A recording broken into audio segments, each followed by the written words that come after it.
Saturn. Okay. Bueno, la primera pregunta... Okay. Bueno, la primera pregunta tiene que ver con las próximas elecciones europeas, son 2014, falta alrededor de un año. Creo que existe cierta preocupación dentro de las instituciones europeas sobre cómo se pueden desarrollar, en el sentido de cómo la ciudadanía puede de alguna manera concienciarse de que esas elecciones son muy importantes.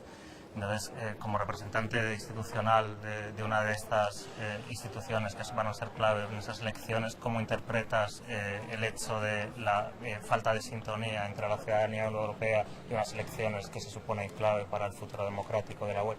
Bueno, efectivamente, nos preocupa mucho esa desafección de la política por parte de los ciudadanos. Yo creo que hay mucho eurocriticismo. Yo creo que los ciudadanos no es que sean euroscépticos, son simplemente críticos. Críticos porque tenemos una crisis importante en toda Europa, entonces se vuelven hacia el Parlamento Europeo, hacia las instituciones, para que les ayudemos. Y yo creo que lo que tenemos que hacer es una enorme pedagogía y decirles que en el Parlamento Europeo llevamos muchos años ocupándonos de la crisis y estamos haciendo legislación en forma de directivas y de reglamentos que tienen que ver con la crisis. Estamos haciendo directivas para regular los mercados, para reforzar todos los mecanismos para reducir la deuda y el déficit y sobre todo para reactivar la economía.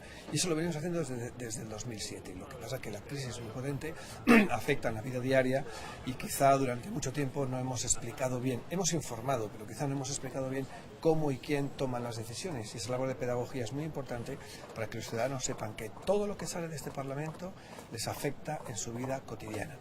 Legislamos para 500 millones de ciudadanos y todos están afectados por nuestras leyes y nuestras, que se llaman directivas y reglamentos.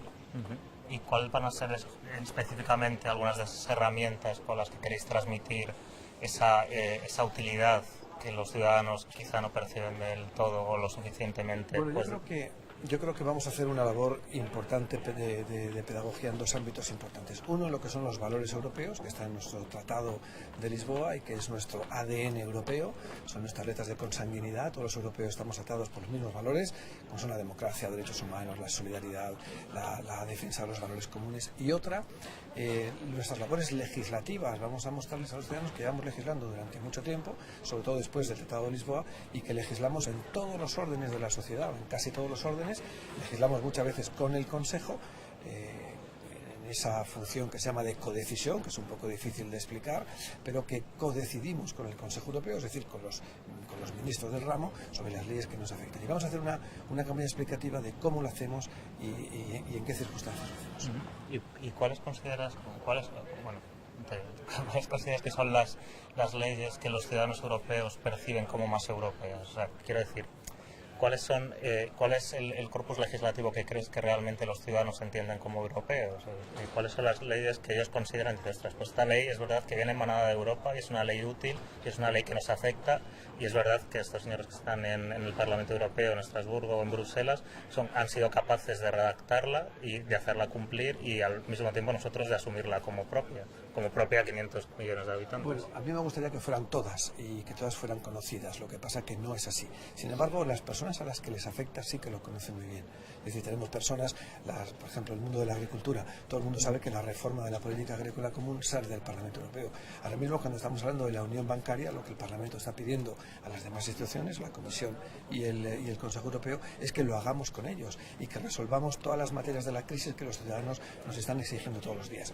Por ejemplo, regular los hedge funds especulativos, prohibir las ventas a corto, regular los salarios de los salarios de los banqueros, cuando son un poco excesivos, porque el Parlamento ha dicho que en cierto modo algunos días son bastante excesivos. Y cuando estamos diciendo que queremos reactivar la economía, porque el Parlamento Europeo es muy claro en eso, decimos que austeridad tiene que haber, pero también tiene que haber normas acompañantes de reactivar la economía, como son la inversión en pequeñas y medianas empresas, dedicarle un 3% del Producto Interior Bruto a la enseñanza superior, hacer inversiones en investigación y desarrollo, el famoso I+D+I, invertir en redes transeuropeas de transporte, cosa que el Parlamento está legislando actualmente, y sobre todo dar un apoyo a todo lo que es el relanzamiento de la economía a través de las pequeñas y medianas empresas. Yo, que por lo menos en países como España, quizá también en otros países mediterráneos, se percibe, o creo que puede llegar a percibirse cierta brecha entre la labor y el corpus legislativo, pero también el cariz político ideológico que tiene el Parlamento respecto a solucionar cuestiones que nos afectan desde hace unos años, que son muy coyunturales pero a la vez muy estructurales en el sentido económico, crisis, etcétera, como que hay una especie de falta de sintonía entre algunas instituciones europeas en quizá los temas de fondo o la manera en la que filosóficamente de fondo y política se puede resolver ciertas cuestiones europeas como pues, el crecimiento, la austeridad. Yo creo que los ciudadanos perciben que el Parlamento, es verdad, es una institución todavía no muy cercana, pero es verdad que le dan en los baremos del Eurobarómetro, pues es de las instituciones europeas mejor valoradas, aún así sigue sin aprobar como el resto, creo que tampoco aprueban, pero lo cierto es que sí que lo perciben como una institución más cercana y que parece que les apoya más en contraste con otras instituciones europeas, como puede ser la Comisión o puede ser el Consejo, que de alguna manera las ven manchadas con un cariz excesivamente político o excesivamente pues bueno, con una tendencia económica diferente a la que el Parlamento parece marcar por ciertas actitudes. No sé si desde dentro del Parlamento eso también se percibe o es una actitud más bien que solo sucede en unos cuantos países. No, yo creo que sí que se percibe y lo percibimos porque claro, somos 27 Estados miembros, 28 con Croacia a partir de dentro de unos días, entonces somos conscientes que legislar para todos hay que buscar siempre un denominador común. Unos países están más politizados que otros menos, pues a lo mejor sí. Lo que nosotros queremos hacer constar con las siguientes elecciones es que esta vez es diferente. Esta vez es diferente. Vamos a politizar muchísimo más estas elecciones de mayo de 2014 porque el presidente de la Comisión saldrá elegido en función de los resultados que tenga el Parlamento Europeo. Si es un Parlamento Europeo de centro-derecha, será un presidente de la Comisión de centro-derecha. Y si es de centro-izquierda o liberal, pues será liberal o de centro-izquierda. De manera que esta vez cambia mucho. Ya no decimos a la gente, vote al Parlamento Europeo. Por supuesto, vote en las elecciones en el Parlamento Europeo. Pero tienen que saber que va a haber un candidato de centro-derecha, un candidato del Partido Popular, un candidato del Grupo Socialista Europeo, un candidato liberal, un candidato verde, un candidato de la más izquierda unida, o izquierda verde nórdica, y en función del resultado que tengan las elecciones del Parlamento Europeo, el presidente de la Comisión será así. De manera que el procedimiento es mucho más democratizador y mucho más politizante. Y nos interesa que lo haya. Tiene que haber una lectura importante por parte de los ciudadanos en los que sepan que hay distintas opciones. Usted me decía antes que hay una cierta desafección. Y es verdad que hay una cierta desafección. Lo que pasa que, bueno, yo creo que estas elecciones van a tener un cariz importante si se cumplen dos condiciones. Una de ellas, una labor pedagógica importante en la que nos tienen que ayudar los gobiernos y los medios de comunicación. Es decir, información, hay mucha información sobre la Unión Europea, pero queremos hacer pedagogía. Y para eso la segunda condición es que haya una campaña, las campañas en las distintas capitales europeas sean campañas europeas y no sean campañas nacionales. Que hablemos de Europa. ¿Por qué estamos construyendo Europa? ¿Para qué queremos seguir estando juntos? Y yo creo que eso la gente lo entenderá muy bien. Y una pregunta más concreta respecto al debate sobre los presupuestos europeos, bueno, sobre el presupuesto europeo, que no es verdad que no representa un monto muy elevado respecto al global, pero sí que es importante y está habiendo mucha lucha política, o sea, en el buen sentido de la palabra, entre los gobiernos, Estados-nación y el Parlamento por llegar a un consenso sobre un monto de presupuesto que sea aceptable para los próximos años. ¿Usted considera que los ciudadanos perciben ese presupuesto europeo? ¿Cree que todo ese debate político en torno a los presupuestos europeos a los ciudadanos les llega? ¿Ellos son capaces de discernir que ese dinero que la Unión Europea utiliza para desarrollar sus pequeñas acciones de alguna manera les transmite una cercanía y les transmite algo que en la vida diaria les suponga practicidad? Quizá no, pero debería ser que tendiéramos hacia esa línea. Es decir, cuando en Europa decimos que queremos ser más Europa, somos más europeos. Acaba de entrar otro país, que es Croacia, y hemos admitido hace unos años, como cuando entramos nosotros, España y Portugal, exactamente lo mismo. Entonces vamos aumentando el número de europeos porque queremos hacer más Europa, pero para hacer más Europa tenemos que tener mayores recursos presupuestarios. Y el Parlamento Europeo lleva diciendo desde hace varios meses que con los 963.000 o 68.000 millones que está proponiendo el Consejo y la Comisión no se hace más Europa. Hemos pedido un aumento además de toda la Cámara Legislativa, porque claro, el ciudadano tiene que saber que todo eso que le afecta a la vida, a su vida cotidiana, es decir, que haya una mejor política industrial, mayor inversión en las pequeñas y medianas empresas, más Erasmus, mayor inversión en redes transeuropeas, más inversión en enseñanza, en industrias ecológicas, alternativas, verdes. Hace falta más dinero. Es decir, Europa sabe hacer muy bien las cosas cuando la competencia es nuestra, pero la mayoría de las cosas, o en ciertas cosas, los gobiernos han quedado sus propias competencias. Nosotros queremos que para hacer más Europa necesitamos más medios europeos para hacer más políticas europeas. Y cuando digo políticas europeas digo las políticas que por consenso hacemos la Comisión, el Consejo y el Parlamento Europeo, lo que llamamos el método comunitario. ¿Está ayuno de esa información el ciudadano europeo? Pues yo creo que sí, es decir, el presupuesto es algo que lo ven muy lejano y muy distante, ¿no? Pero es fundamental que conozcan este debate, es fundamental que sepan que no podemos hacer más Europa con un presupuesto que es prácticamente parecido al que tiene todo Dinamarca. Pero claro, Dinamarca son unos cuantos millones. Aquí queremos un presupuesto para legislar y regir la vida de 500 millones de ciudadanos. Para eso hace falta un presupuesto de cierta entidad y va a ser la primera vez que tengamos un presupuesto por primera vez regresivo con respecto a otros años. El Parlamento Europeo dice que no puede ser.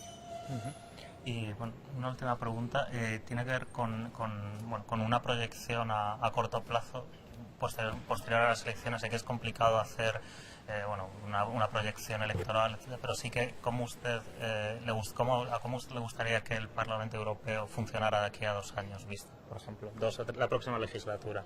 La próxima legislatura. Bueno, a mí lo que me gustaría tener para las siguientes elecciones es un altísimo porcentaje de participación en el voto, porque es fundamental. En Europa podemos tener el riesgo de haber una cierta atomización de distintos partidos que representan a ciertos opúsculos, algunos de los cuales no van muy en la línea de nuestros valores europeos, ¿no? Hablo de ciertos países europeos, usted lo sabe muy bien. Eso es preocupante, nos preocuparía un parlamento atomizado. Yo creo que tiene que haber un parlamento, hemos funcionado muy bien hasta ahora, con las fuerzas políticas que tenemos. Parlamento de consenso, parlamento que haga más Europa, parlamento que pueda seguir votando el presupuesto, como lo va a seguir haciendo, y sobre todo un parlamento que esté completamente implicado en el método comunitario, como decía antes, la toma de decisiones. Por nuestra parte no hay ningún problema. Tiene que ser la Comisión y el Consejo realmente el que acepte o entienda absolutamente que esa institución es una institución que legisla y que es mayor de edad. Hace mucho tiempo que somos ya mayores de edad y sabemos muy bien cómo se legisla para 500 millones de personas. De aquí a un medio plazo, como dice usted, es decir, las elecciones el año que viene y luego 2 años, me gustaría que la agenda legislativa del Parlamento Europeo estuviera recargadísima, que tuviéramos un gran trabajo legislativo y que esas directivas las pudiéramos explicar muchísimo más a los ciudadanos y sobre todo cómo y por qué hemos tomado esas decisiones. Lo hacemos bastante. Antes de que se vote en el Parlamento Europeo nos reunimos con todos los interlocutores sociales en Europa para explicarles la legislación, por qué la vamos a hacer así. Estamos para escuchar al ciudadano, para ver si esa legislación que tomamos, que vamos a hacer, les afecta, cómo les ayuda, cómo les puede fastidiar, cómo podemos corregir el tiro, y lo hacemos desde hace 5 o 6 años con un éxito bastante notable. Me gustaría un Parlamento con una agenda legislativa enorme y sobre todo con los ciudadanos absolutamente volcados, pero para ello es necesario participar. Y la última pregunta respecto a eso, ¿qué sucedería con un Parlamento atomizado? No lo sé, la realidad... Sí. No, en el sentido de qué escenario se abriría. Se abriría un escenario todavía mayor de desafección ciudadana, se produciría una parálisis legislativa de Europa con las consecuentes falta de sintonía y quizá a lo mejor roces entre los diversos estados, incluso que componen los estados miembros que componen la Unión. ¿Qué posibilidades se abriría? Quizá en el escenario más negativo posible, de unas elecciones con baja participación, parlamento atomizado y mucho euroscepticismo dentro del hemiciclo. Todo es realidad virtual. Estamos en realidad virtual y ojalá ese escenario pues no se produzca. Además estamos muy acostumbrados a trabajar con mayorías fuertes, ¿no?